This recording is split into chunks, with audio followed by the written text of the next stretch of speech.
أعوذ بالله من الشيطان الرجيم بسم الله الرحمن الرحيم الحمد لله رب العالمين والصلاة والسلام على رسوله الكريم سيد المرسلين رحمة للعالمين المخاطب بطه وياسين النبي المؤيد والرسول المقدس المصطفى الأمجد المحمود الأحمد بالقاسم محمد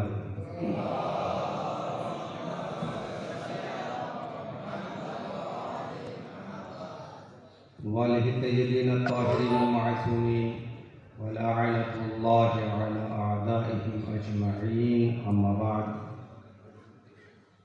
وقال الله تبارك وتعالى في القرآن الكريم وهو قوله الحق بسم الله الرحمن الرحيم ربنا وابعث فيهم رسولا منهم يتلو عليهم آياتك ويعلمهم الكتاب والحكمة ويزكيهم.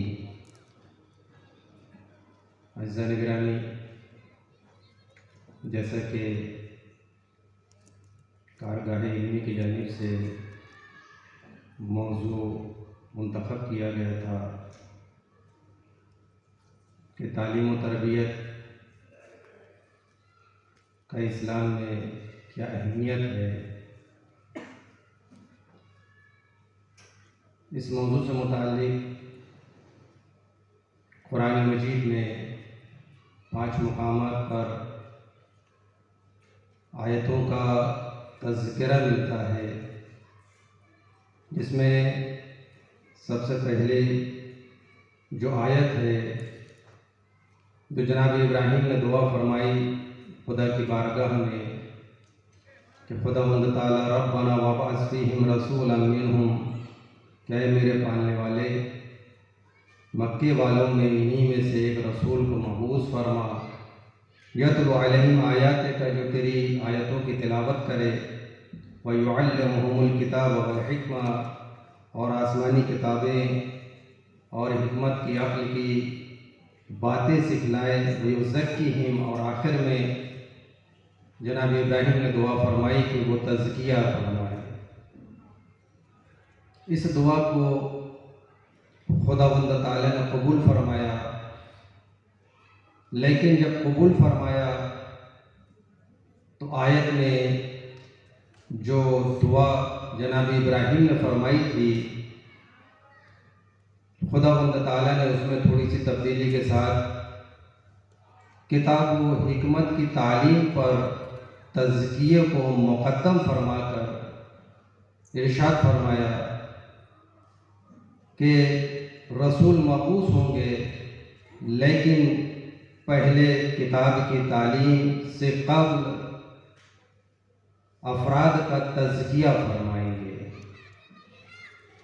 یاد رکھیے، تعلیم جسے جانکاری کہا جاتا ہے، علم اور حکمت کہ جو عقل کے پیرائے میں تعلیم کو پیش کیا جاتا ہے، یہ چیزیں اگر بدون تزکیہ انجام پائے تو اس حاصل کرنے والے شخص کے لیے مفید نہیں ہو پاتا ہے۔ اس لیے خداوند تعالی نے اپنے ہادیان برحق کو جو ذمہ داری عنایت فرمائی ہے، ان ذمہ داریوں میں جہاں تک تلاوت سے متعلق چیزیں ہیں اور علم سے متعلق چیزیں انجام دینے سے قبل اپنے ہادیان برحق پر یزکیہم کی اہم ذمہ داری کو نافذ فرمایا ہے، اور یہ تعلیم پر تربیت کا مقدم ہونا اور مقدم بیان کرنا خداوند تعالیٰ کا یہ بتلاتا ہے کہ تمام چیزیں تمہیدی جنبہ رکھتی ہیں، جیسا کہ تعلیم، حکمت اور یتلو علیہ آیات کا، یہ تمام چیزیں مقدمتاً ان چیزوں کے لیے ہے کہ جو تزکیے کے طور پر انجام پانے والی شے ہادیان برحق کی جانب سے انجام پاتی ہے۔ اور انسان سعادت نہائی اور ابدی سعادت سے ہمکنار ہونا چاہتا ہے، یہ ابدی سعادت اسے اسی وقت حاصل ہوگی کہ جب وہ علم کہ جو اللہ تعالیٰ کی جانب سے پیش کیا جا رہا ہے اس علم کے لیے ایک بہترین ظرف کو آمادہ کرے۔ مثال کے طور پر اگر شخص بازار میں پہنچتا ہے اور کوئی گراں قدر چیز کو وہ خریدنا چاہتا ہے اور خریدنے سے قبل اگر وہ ظرف کا انتظام نہ کرے تو خریدی ہوئی چیز اس کے لیے قابل استفادہ نہیں ہو پاتی ہے۔ ظرف کا اہتمام، ظرف کا انتظام اس شے کو محفوظ رکھنے کے لیے بہت ضروری ہے۔ اس لیے جب رسول گرامی اکرم حکمت کا اور تعلیم کا جب گہوارہ لوگوں کے سامنے پیش فرمایا تو اس کے حفاظت کے لیے یزکیہم کی تعلیم اور یزکیہم کا نفس کا تزکیہ ضرور فرمایا ہے۔ یہ نفس کا تزکیہ بہت ضروری ہے، اور یاد رکھیے جو انسان کے اندر روح پائی جاتی ہے اس روح میں 4 قسم کی حص ضرور موجود ہوتی ہے کہ جس کو انسان کو تزکیے کے طور پر فروغ دینا ہوتا ہے۔ ایک حص سے تفہیم، افہامی حص، سمجھنے کی حص، اور دوسری حص جو انسان کے اندر موجود ہوتی ہے وہ حص سے نیکی، اور اس کے بعد چوتھی حص جو ذوق لطیف کی حص ہوتی ہے یہ بھی انسان کے اندر موجود ہوتی ہے، اور 5ویں حص جس کے ذریعے سے انسان سعادت ابدی تک پہنچتا ہے وہ ہے مذہبی حص۔ اور یاد رکھیے تزکیہ بہت ضروری ہے کہ جب علم تزکیے کے سلسلے سے علم جب انسان حاصل کرتا ہے اور تزکیے کے ساتھ ساتھ جب انسان کے پاس علم آتا ہے تو وہ علم انسان کے نفوس میں بس جاتا ہے، رچ جاتا ہے، بس جاتا ہے۔ اور اگر علم بدون تزکیہ انسان تک آتا ہے تو صرف انسان کے لیے زبانی جو ہے وہ اقرار کا باعث قرار پاتا ہے۔ اگر انسان علم کو اپنے روح میں رچا لے اور بسا لے تو وہ علم عین نفس یا نفس عین علم بن جاتا ہے، بلکہ وہ نفس کل علم کہلاتا ہے۔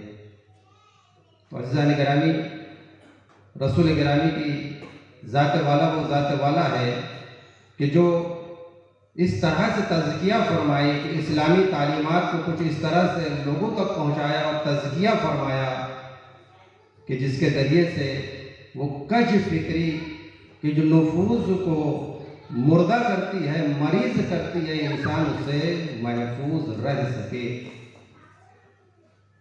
آج یہ تعلیمات کہ جو پیش کی جاتی ہے یہ ہادیان برحق کا پیش کردہ ثمرہ ہے کہ جو اسلام کے دامن میں موجود ہے، اور یہ تعلیمات برابر پہنچائی جاتی ہے، اور رسول خدا نے بھی برابر ان تعلیمات کو پہنچایا ہے تاکہ انسان ان تعلیمات کے ساتھ بہترین زندگی گزار سکے اور بہترین عمل انجام دے سکے۔ یہ تعلیمات کا ہی ثمرہ ہے کہ جس سے انسان نجات پاتا ہے۔ یہ کارگاہ علمی کہ جس میں آنے والے انشاءاللہ تعالی علماء کرام اپنے بہترین بیانات سے مستفید فرمائیں گے، اور اسی تعلیمات کو نشر کرنے کے لیے ناگپور میں ایک جامع امام موسیٰ کاظم علیہ السلام بھی ہے کہ جس میں علوم آل محمد کو نشر کیا جاتا ہے۔ اگر اطراف و جوانب سے افراد آنا چاہیں تو اس میں برابر رہنے کے انتظامات بھی کہ جس کے ذریعے سے آپ تعلیمات آل محمد کو حاصل کر سکتے ہیں۔ حضرت علی علیہ السلام ارشاد فرماتے ہیں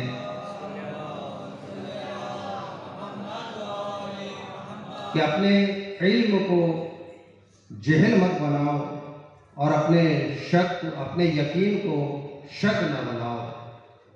جب انسان کو علم حاصل ہو جائے تو عمل کرے، اور جب یقین حاصل ہو جائے تو آگے بڑھے۔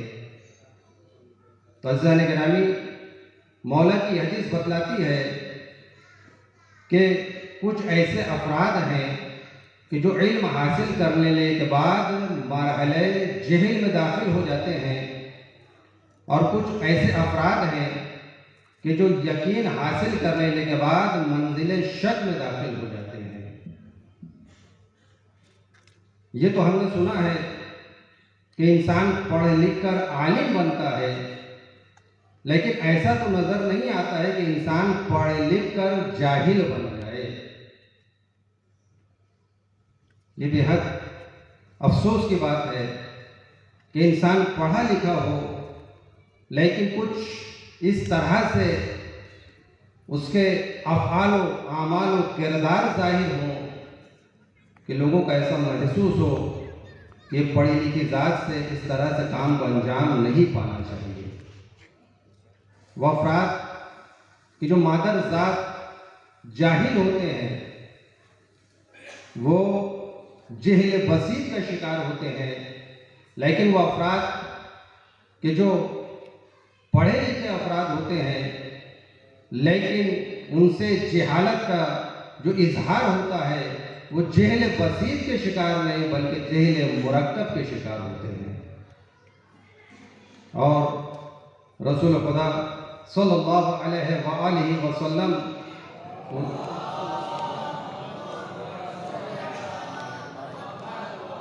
ان کی تعلیمات اور ان کا تزکیہ اس لیے انجام پایا ہے کہ انسان کو جہل بسیط سے نکال کر علم کے میدان میں لا کر عالم بنا سکے۔ یہ ضروری ہے۔ اور جب انسان علم حاصل کرتا ہے اور علم کے ساتھ جب اس کا تزکیہ ہو جاتا ہے تو ایسا شخص خود بھی مفید ہوتا ہے اور معاشرے کے لیے بھی مفید ثابت ہوتا ہے۔ وہ شخص مثال کے طور پر آپ نے سنا ہوگا کہ ایک ڈاکٹر ہوتا ہے اور ایک دیندار ڈاکٹر ہوتا ہے۔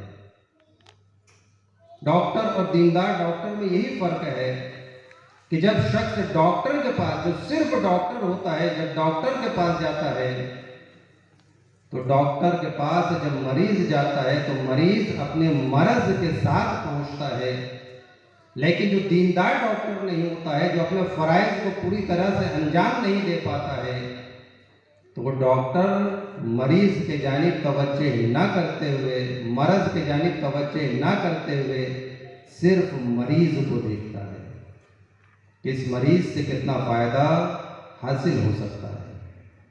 لیکن ایک دیندار ڈاکٹر، میں نے یہ مثال اس لیے رکھی ہے آپ کے سامنے کہ ہر شخص اپنے فریضے کے اعتبار سے اپنے آپ کو سمجھ سکتا ہے کہ وہ فریضہ حق بجانب انجام دے رہا ہے یا نہیں۔ صرف فرائض کی ذمہ داری علماء کے دوش پر نہیں ہے، آیت سے صاف ظاہر ہے کہ فرائض کی ذمہ داری تک تک کے دوش پر ہے۔ اگر کام بہتر ہو تو ثواب میں سب شریک، اور اگر کام بہتر نہ ہو تو بہتری جو حاصل نہیں ہو رہی ہے اس کے نقصانات میں سب شریک ہیں۔ تو عزیزان گرامی، جو ڈاکٹر ہوتا ہے وہ مرض کے جانب نہیں بلکہ مریض کو دیکھتا ہے، لیکن جو دیندار ڈاکٹر ہوتا ہے وہ مریض پر پہلے توجہ کرتا ہے۔ وہ یہ سمجھتا ہے کہ مریض اس لیے آیا ہے تاکہ مجھ پر اعتماد کرتے ہوئے مجھ سے علاج کروا سکے، تو وہ علاج کے جانب متوجہ ہوتا ہے اور بہتر طریقے سے اس کا علاج انجام دیتا ہے۔ ہمیں بھی اپنے فرائض کو سمجھنا ہوگا۔ آج ہم جو اس کارگاہ میں آئے ہیں، چند کلومیٹر کا سفر طے کرتے ہوئے، یاد رکھیے حدیث میں آیا ہے کہ جب کوئی شخص علم کی راہ میں اپنے قدم کو اٹھاتا ہے تو فرشتے اس کے قدم کے نیچے پروں کو بچھاتے ہیں۔ یہ فضیلت ہے علم کے حاصل کرنے کی اور علم کے لیے نکلنے کی۔ یہ شرف ہمیں حاصل ہوا ہے اور ہم چاہیں گے کہ یہ شرف ہماری زندگی میں برابر ہماری زندگی کو مزین کرتا رہے۔ عزیزان گرامی، کچھ جو تزکیہ نفوس ہوتے ہیں اس کے اچھے اثرات اور کچھ برے اثرات بھی ہوتے ہیں۔ یہ تزکیہ نفوس، یہ تعلیم کتاب، یہ حکمت عقل کی باتیں انسان کو یہ بتلاتی ہے کہ انسان اپنی تعلیمات سے خود بھی استفادہ کرے اور دوسروں کو بھی مستفید کرے۔ یہ تعلیمات ہمیں بہت کچھ سکھلاتی ہیں کہ ہم خود آگے بڑھیں اور دوسروں کے آگے بڑھنے میں مدد اور مددگار بن سکیں۔ ایک اسکول میں بچوں کے لیے مثال ہے کہ ایک اسکول میں ایک بچہ تھا، ماسٹر صاحب اسے بلاتے ہیں اور بلانے کے بعد اس کے کاندھے پر ہاتھ رکھ کر کہتے ہیں کہ اے بیٹا، ہم تمہیں فشار دیں گے تاکہ تم اپنے آپ کو کنٹرول کر سکو، ہم تمہیں دبائیں گے، تم زمین تک نہ جانا اور اپنی طاقت کو استعمال کرتے ہوئے تم بچتے رہنا۔ ماسٹر اس کے کاندھے پر ہاتھ رکھتے ہیں اور اسے دبانے کی کوشش کرتے ہیں۔ بچہ کچھ لمحہ ماسٹر کی طاقت کو برداشت کرتا ہوا اپنے آپ کو کھڑا رکھتا ہے، لیکن بہرحال استاد تھے، شاگرد کی قوت پر استاد کی قوت غالب آ جاتی ہے اور شاگرد رفتہ رفتہ نیچے کی جانب آنے لگتا ہے۔ ماسٹر دباتے چلے جاتے ہیں، شاگرد زمین تک آ جاتا ہے، ساتھ میں ماسٹر بھی آ جاتے ہیں۔ جب دونوں افراد زمین تک پہنچ جاتے ہیں، ایک مرتبہ استاد بچے کو کھڑے کرتے ہیں اور کلاس سے پوچھتے ہیں، کیا تم نے دیکھا یہ ہوا کیا؟ بچوں نے نہیں سمجھا، پوچھا سوال کیا ماسٹر، یہ کیا بات تھی؟ کہا کہ دیکھو کہ جس طرح سے میں نے اس بچے کو دبانا چاہا، میں نے اس بچے کو زمین پر گرانا چاہا، یہ زمین پر گرتا چلا گیا، لیکن جیسے جیسے یہ بھی جھکتا چلا گیا میں بھی زمین پر جھکتا چلا گیا۔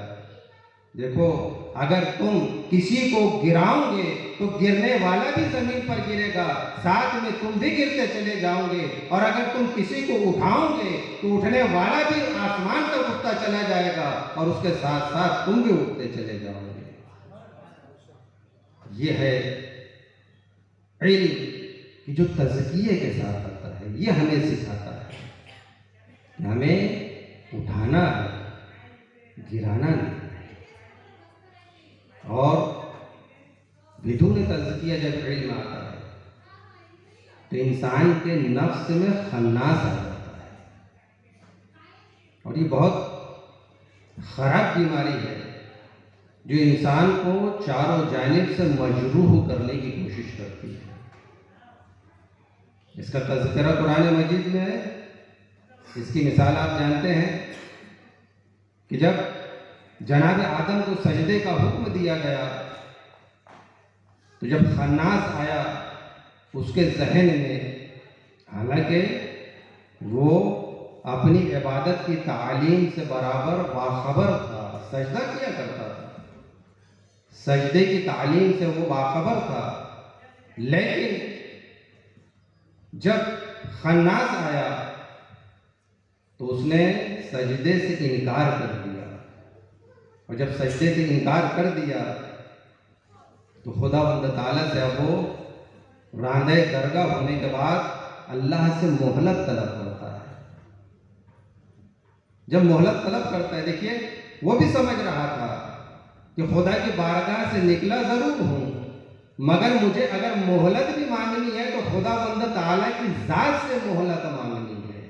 کہ دشمن خدا تھا، اس سے بھی سیکھنا ہوگا کہ وہ بھی اللہ کی بارگاہ کو چھوڑ کر نہیں جا رہا ہے، اور وہ کہنے لگا کہ اے خدا مجھے تو مہلت دے دے۔ جب خدا نے مدت معلوم تک اسے مہلت عنایت فرمائی وہ کہتا ہے کہ اب میں تیری اس سیدھی راہ پر بیٹھوں گا اور چاروں سمت سے تیرے بندگان خدا کو بہکاؤں گا۔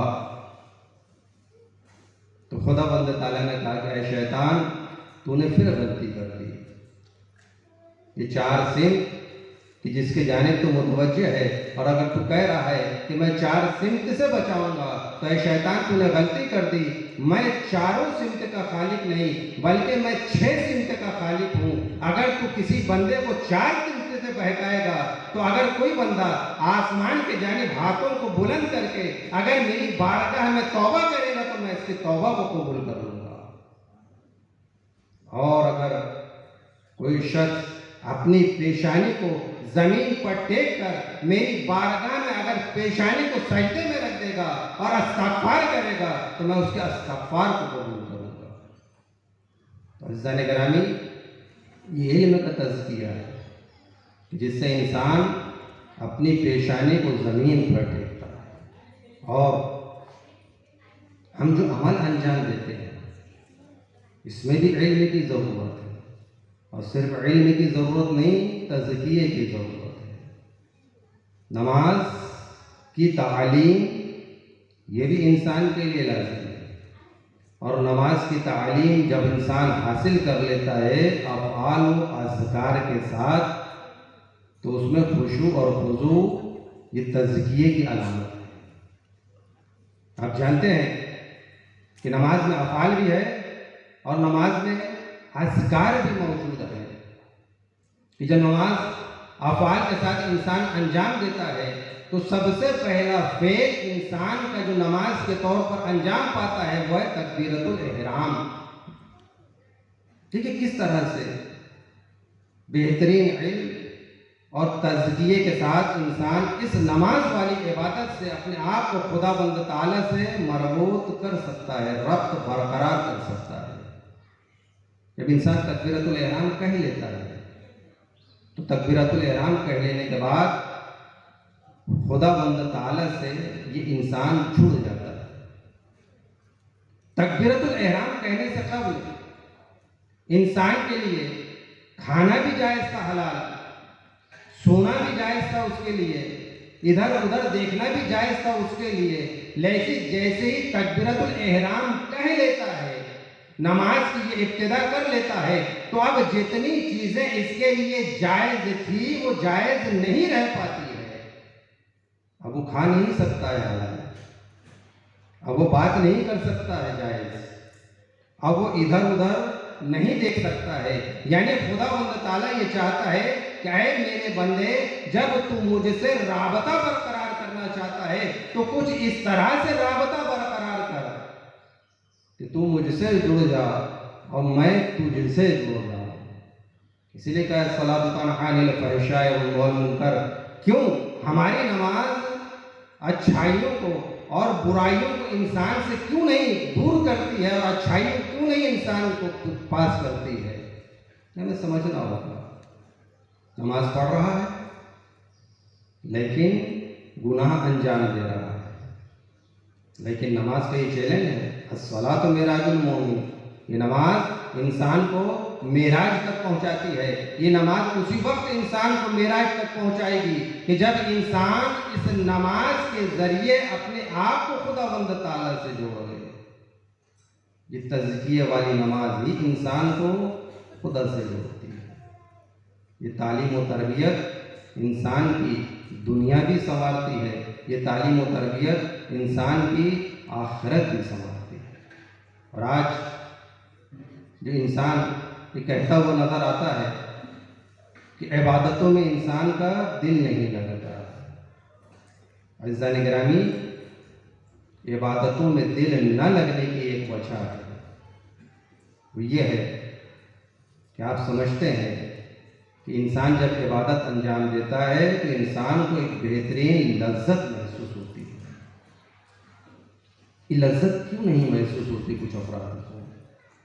ایک لذت ہوتی ہے لذت خاص، اور ایک لذت ہوتی ہے لذت عام۔ لذت عام ہر انسان اس لذت سے مستفید ہوتا ہے، لیکن لذت خاص کچھ خاص افراد اس لذت سے مستفید ہوتے ہیں۔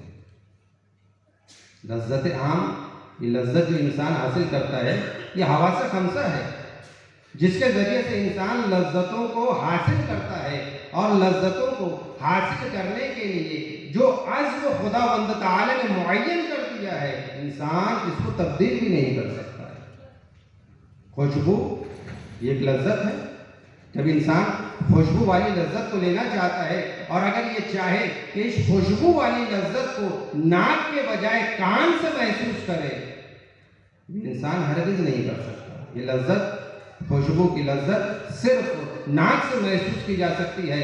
اگر مٹھاس کی لذت کو محسوس کرنا ہے تو یہ مٹھاس کی لذت سوائے زبان سے کسی عزم سے حاصل نہیں ہو سکتی۔ حالانکہ حواس خمسہ میں بصارت بھی ہے، شامہ بھی ہے، سامعہ بھی ہے، لامسہ بھی ہے، ذائقہ بھی ہے، لیکن یہ تمام حواس خمسہ مخصوص لذتوں کو محسوس کرنے کے لیے ہے۔ یہ تمام لذتیں، عام لذتیں، ان تمام چیزوں سے انسان محسوس کر سکتا ہے، لیکن عبادت والی لذت جو خاص لذت ہے، اس لذت کو ہم کس عزم سے محسوس کر سکتے ہیں؟ صرف ایک عزم ہے کہ اس عبادت والی لذت کو ہم اس سے محسوس کر سکتے ہیں، وہ عزم ہمارا نفس ہے، وہ عزم ہماری روح ہے۔ عزیزان گرامی، اگر ہم یہ دیکھ رہے ہیں کہ عبادتیں ہمیں لذت نہیں پہنچا پا رہی ہے تو سمجھ لینا کہ ہمارا نفس مریض ہے، سمجھ لینا کہ ہماری روح مریض ہے۔ اس کا علاج کرنا، اسی کے علاج کے لیے رسول خدا کو حکم کیا گیا کہ علم سے قبل، حکمت سے قبل یزکیہم کا علاج کیا جائے۔ اور عزیزان گرامی، بس آخر میں کس طرح سے یہ تزکیہ انجام دیا جا سکے اور کس طرح سے کامیابی حاصل ہو۔ اگر ہم چاہتے ہیں کہ تزکیہ ہو ہمارا تو بہت آسان کام ہے، دو کام کرنا ہوگا۔ پہلا کام واجبات پر عمل کرنا ہوگا اور دوسرا کام محرمات سے بچنا ہوگا۔ اور یہ ہٹا دیجیے مستحبات، مانے کہ بڑی فضیلت کی چیز ہے وہ، یہ معاون ہوتے ہیں مستحبات واجبات کو قبول کرنے کے لیے۔ اگر آپ چاہتے ہیں کہ آپ کامیاب اور کامران ہو، اگر آپ چاہتے ہیں کہ آپ کے نفس کا تزکیہ ہو، اگر آپ چاہتے ہیں کہ آپ کی روح پاک ہو جائے تو دو کام انجام دینا ہوگا۔ پہلا کام واجبات کو ترک نہ کرے وہ شخص، یعنی تمام واجبات کو انجام دے، اور دوسرا کام محرمات سے اجتناب کرے۔ انشاءاللہ تعالی بہترین تزکیہ، بہترین زندگی، بہترین روح کے ساتھ، بہترین جسم کے ساتھ انسان زندگی کو اپنی گزارے گا۔ بس ان افراد کے لیے قرآن مجید میں ایک بشارت دی جا رہی ہے۔ وہ کون سا افراد؟ یاد رکھیے، فبشر عباد الذین یستمعون القول فیتبعون احسنہ۔ خداوند تعالیٰ فرما رہا ہے کہ ان لوگوں کو بشارت دے دیجئے، ان عباد کو بشارت دے دیجئے جو عباد یستمعون القول، جو قول کو سنتے ہیں۔ الحمدللہ آج ہم یہاں پر جمع ہوئے ہیں تاکہ قول الہی کو ہم سن سکیں، اور صرف یہی ایک ذمہ داری ہمارے دوش پر نہیں ہے، بلکہ قول الہی کو سن لینے کے بعد دوسری ذمہ داری ہماری جو اللہ تعالیٰ کی جانب سے بیان کی گئی ہے، فَيَتَّبِعُونَ أَحْسَنَهُ، اور وہ بہترین چیزوں کی ہمیں اتباع کرنی ہوگی۔ بس آخر میں یہ دعا کرتا ہوں کہ خداوند تعالیٰ تیرے قول کے سننے کی توفیق عنایت فرما اور بہترین چیزوں پر عمل کرنے کی تو توفیق عنایت فرما۔ وآخر دعوانا الحمدللہ رب العالمین۔